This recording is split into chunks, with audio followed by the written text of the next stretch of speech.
7절부터 19절까지만 보십니다. 만군의 여호와가 말하노라.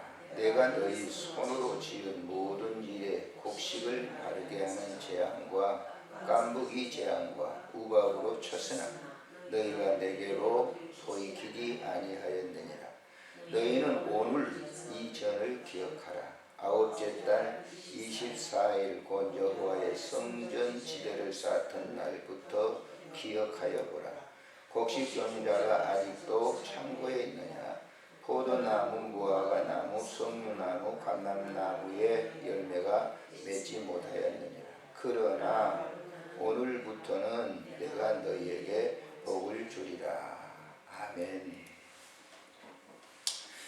학개 선지자가 활동했을 당시는 바벨론에서 포로가 귀환돼 가지고 고레스의 칙령을 통해서 성전을 건축하고 있는 그런 상황입니다. 본국에 돌아왔어요. 70년 동안 바벨론에 포로 생활했던 사람들이 본국에 돌아왔는데, 돌아와서 뭐 하죠? 예루살렘 그 회파된 성전을 수축을 하는 겁니다. 다시 세우는 거예요. 그런데 그 성전을 수축하는 일에 있어서 장애적인 요소가 굉장히 많죠. 재정적으로도 어렵습니다. 인적 자원적으로도 굉장히 어려워요. 또 뿐만 아니라 도비아와 산발락과 같은 사람이 방해 공작을 갖다가 하게 되죠. 그래서 그 역사를 보게 되면 13년 동안 성전 공사가 중단이 되죠. 그래서 굉장히 어려운 그런 정황 가운데 있었을 때에 하나님께서 세운 종들을 통해서 일을 하게 되는 것이죠. 당시에 이 학개 선지자도 활동을 했고 스가랴 선지자도 활동을 했습니다. 당시에 이 제사장들도 거기에 활동을 했습니다. 그리고 총독이라고 하는 스룹바벨이라고 하는 사람인데, 이 스룹바벨이라고 하는 사람은 원래 여호야긴, 그러니까 고니하죠, 요시야의 아들이었던 왕손이었어요. 그러니까 손자가 지금 이제 고레스의 칙령을 통해서 총독으로 파송되어 있는 겁니다. 이게 왕손이에요, 왕손.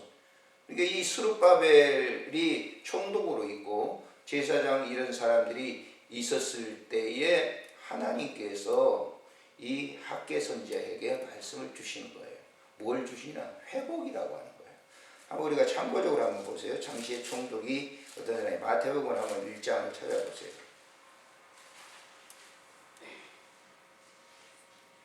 12절에 한번 보시면은 11절부터 12절 한번 보실까요? 시작. 바벨론으로 사로잡혀갈 때에 요시야는 여고냐와 그 형제, 요시야가 누구죠? 유다 왕이죠. 여고냐 아들을 낳았습니다. 바벨론으로 사로잡혀간 후에 여고냐는 스알디엘을 낳고 스알디엘은 수룹바벨을 낳고 그랬어요. 여기 보니까 여고냐가 본래 이름인데 여호야긴이라고 하는 이름은 역대하 36장에 보면 4절에 그런 얘기를 하죠. 애굽에 있는 사람들이 와가지고 그 요시야의 아들 이 여고냐를 이름을 개명을 합니다. 여호야긴이라고. 그래서 그의 손자가 수룹바벨이에요. 이해가 되시죠? 네. 역사적으로 그렇게 되는 거예요. 그래서 수룹바벨은 왕손이에요, 왕손. 네. 그런 왕손인 이제 사람이 총독이 되어 있고, 당시에 학개 선지자, 그런 유명한 이 스가랴 선지자, 이런 좋은 선지자들이 있었고, 여호수아는 종교적인 지도자로서 일을 하고 있는 중이에요.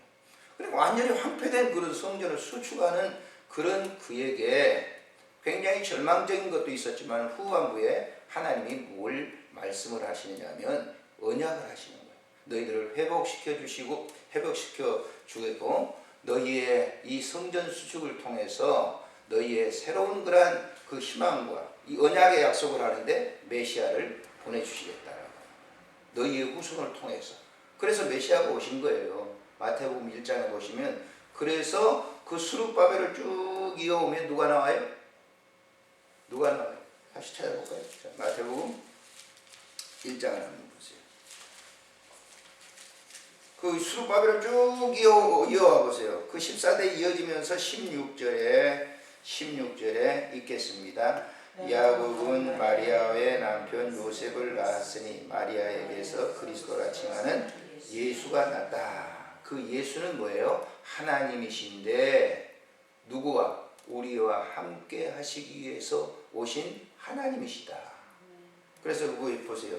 자, 예수라고 하는 그 이름의 뜻이 뭐라고요? 하나님이 함께 계시다. 한번 보실까요? 23절에 자, 시작. 보라, 처녀가 잉태하여 아들을 낳을 것이요 그의 이름은 임마누엘이라. 누가? 예수님이 임마누엘이에요. 하셨으니 이를 번역한즉 하나님이 우리와 함께 계시다. 그랬어요. 자, 이걸 영적으로 우리가 이해를 하셔야 돼요.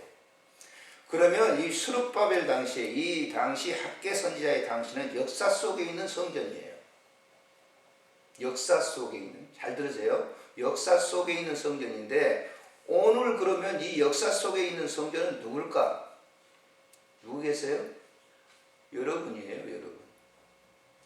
바울이 그랬잖아요. 고린도전서 3장 16절에 너희가 하나님의 성전인 줄 알지 못하느냐. 뭐가 거하는 성전? 성령이 너희 안에 거하는 성전이다. 그러면 오늘 뭐예요? 자, 이 성전은 누구 계세요? 당시의 역사 속에 있는 성전은 이 스룹바벨이나 당시의 이 학개 선지자가 지었던 예루살렘 성전이지만은 우리는 그 예루살렘 성전은 건물이에요. 건물이지만 뭘 상징해요? 이스라엘 백성들의 영적인 상태를 지금 보여주고 있는 거예요. 그럼 우리가 보세요. 아담의 후손인 우리들은 하나님께서 예수 그리스도를 보내셔서 죄값을 지불하고 우리의 죄값을 지불하시고 당신의 원형의 백성으로 삼으셨어요. 이것을 이제 우리는 유기적 관계라고 그래요. 유기적 관계라고 하는 말은 하나의 물과 같아요. 물과 같은 거. 물은 여러 가지 세포 분자에 의해서 있지만은 하나로 구성되어 있죠. 뭉쳐져 있잖아요.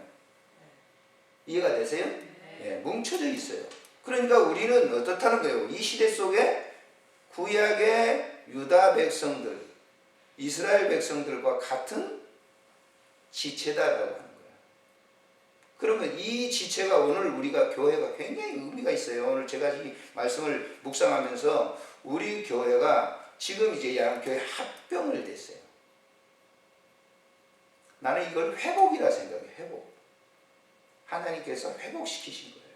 그러면 회복된 그러한 성전에게 회복된 신앙이 회복된 이 성전에게 우리가 뭐 교회를 하면서 물론 다 그랬을 거예요. 굉장히 어렵잖아요. 지금 시대가. 누구든지 지금 교회 봐야죠. 어제도 제가 얘기를 했지만은 교회 지금 예배당 큰 교회들이 몸살하고 이 가까운 교회도 어제 누가 얘기하시더라고요.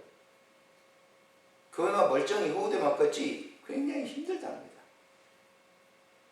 제가 어떤 목사님하고도 얘기했지만은 요즘요 교회 예전처럼 흥분도 나오지도 않고 이자가 없느라고 말이죠. 저도 뼈 빠지게 힘썼습니다만 그것 때문에 큰 교회도 지금 죽어나는 거예요.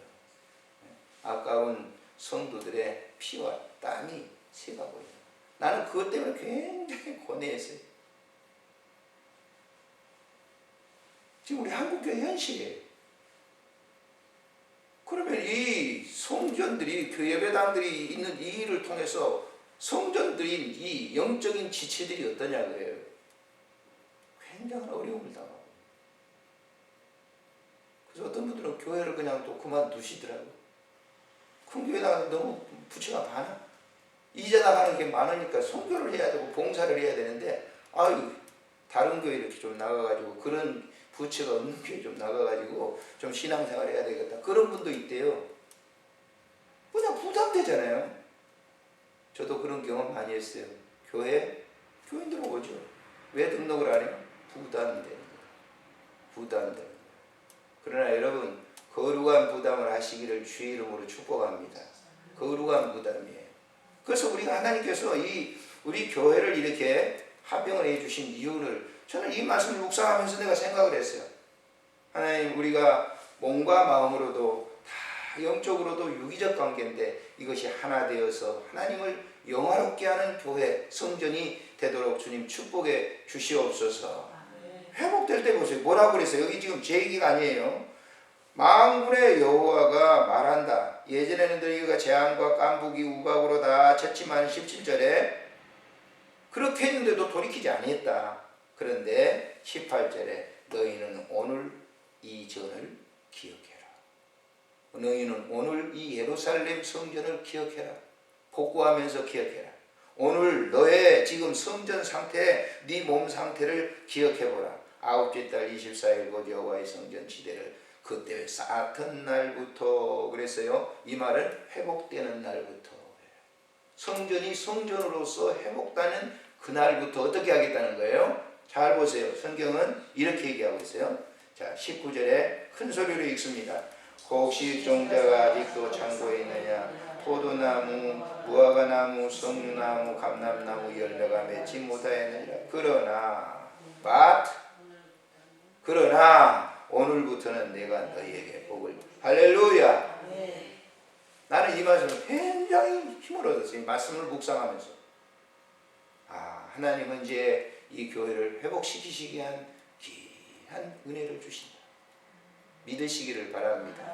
그리고 그 다음에 쭉 읽어보면요, 여호와의 말씀이 다시 학개에게 임했어요. 뭐라고요? 유다 총독 스룹바벨에게 말하이르라. 총독이 누가 그랬죠? 왕손이라고 그랬죠? 예, 스룹바벨에게 말하이르라. 내가 하늘과 땅을 누가? 하나님이 하늘과 땅을 진동시킬 것이요, 여러 왕국들의 보좌를 엎을 것이요, 여러 나라의 세력들을 멸할 것이요, 그 병거들과 그 탄자들을 엎드러뜨리니 말과 그 탄자가 각각 그의 동료의 칼에 엎드러질 것이다. 23절에 읽겠습니다. 만군의 여호와가 말한다. 스알디엘의 내 아들 내 종 스룹바벨아, 여호와가 말하노라. 그날에 내가 너를 세우고 너를 인장으로 삼으리니. 도장으로 삼는다 그 말이죠. 이는 내가 너를 택하였어. 이는 누가 너를 택했다? 하나님이 누구를? 스룹바벨을 택했다라고 하는 거예요. 왕손을 택한 거예요. 우리는 영적인 왕이에요. 왕 같은 제사장이에요. 베드로서에 말하잖아요. 제 얘기가 아니에요. 제 얘기가 만들어서 우쭐대기 위해서 만든 게 아니라 너희는 왕 같은 제사장이라고 했단 말이에요. 베드로가. 누구를? 성도들을. 나를. 그 얘기 지금 보세요. 내가 너를 택하여 만군의 여호와의 말. 누가 하셨다? 하나님께서 나를, 너는 내 택한 백성이요 나의 성전이다. 내가 거할 성전이 너다 그 말이에요. 신나죠 이제? 신났나요? 하나님이 나를 회복시켜 주셔가지고 내가 너 안에 지금 거하기 위해서 그래. 한국 교회도 굉장히 어렵잖아. 너도 굉장히 그 길 걸어왔잖아. 그런데 내가 너 안에 거할게. 그리고 너를 통해서 일을 할게. 라고 하는 그런 거예요. 그래서 성경을 보시면서 역사 속에 갇히지 마세요. 성경을 강해를 하는데 역사 속에 성경에 갇혀서 지식으로 해석하지 마시라고요. 그거는 어디까지나 지식이라고 하는 것은 한계예요. 나이 듣고 깜빡깜빡 해보세요. 다 달아납니다. 저도 많은 책을 읽었는데 지금 그 책을 이렇게 해가지고 하나씩 끄집어내려면요 다 잊어버린 게 많아요. 그때는 줄 그으면서 읽으면서 쭉 이것만큼은 놓치지 말아야 되겠다. 그래서 설교 준비를 하면서 어디서 있는 말씀인가 아무리 생각해도 달아나 버렸어요. 지워져 버렸어요. 내 이 머릿속에 있는 컴퓨터 속에서 날아가. 그럼 마지막 보세요. 숨질 때 되면요 다 이 세상의 지식은 다 날아가 버려요. 컴퓨터에서 지워버립니다. 예? 그리고 세상 것만 가득 차 있던 것을 다 하나님이 청소해 주시고 저 천국의 것으로 가득 차도록 할렐루야. 그러는 거예요. 오늘도 기쁨으로 예배를 드리시길 바랍니다. 하나님께서 복구된 이 성전 축복하시기 위해서 언약의 말씀을, 이건 역사 속에 하신 이 스룹바벨이나 학개에게 하신 말씀이 아니라 오늘 우리 드린 교회에게 주시는 생명의 말씀이에요. 네. 다 들으셨으면 좋겠어요. 다 그런 마음으로. 그래서 항상 이 유기적 관계라고 하는 것, 우리는 개인주의가 아니에요. 그래서 너를 이해할 수 있고 나를 이해할 수 있는 것은 성령의 교회 보세요. 우리는 부부보다 더 끈끈한 정이 있어요. 왜? 예수 신랑이 내 안에 계시잖아요. 다 권사님도 다 예수 신랑 계시고, 목사도 예수 신랑 모시고, 사모님도 예수 신랑 모시고 그러잖아요. 하나의 지체예요. 그래서 오늘도 정말 이 말씀은 굉장히 나에게 큰 그 은혜로 왔어요. 내가 이 말씀을 묵상하면서 그렇구나. 회복된 거. 하나님께서 하신 일. 아무리 제가 생각을 해봐도 지난 과정들을 쭉 생각해보면 이게 하나님이 하시는 일이지 내가 한 일이 하나도 없는 것 같아요. 내가 한 일은 다른 생각이 다른 생각. 이렇게 안 하고 내가 하려고 하는 거는 내가 좀 더 편하고 내가 좀 더 뭐가 좀 그래도 여유 있게 노후를 갖다가 살 수 있고 그게 내 생각이었어요. 근데 그건 내 생각이야. 하나님의 생각은 이런 과정을 통해서 너를 회복시켜 주겠다는 거예요. 다른 사람 말 너를. 그래서 여러분들이 오늘 이 말씀을 들으면서 이 말씀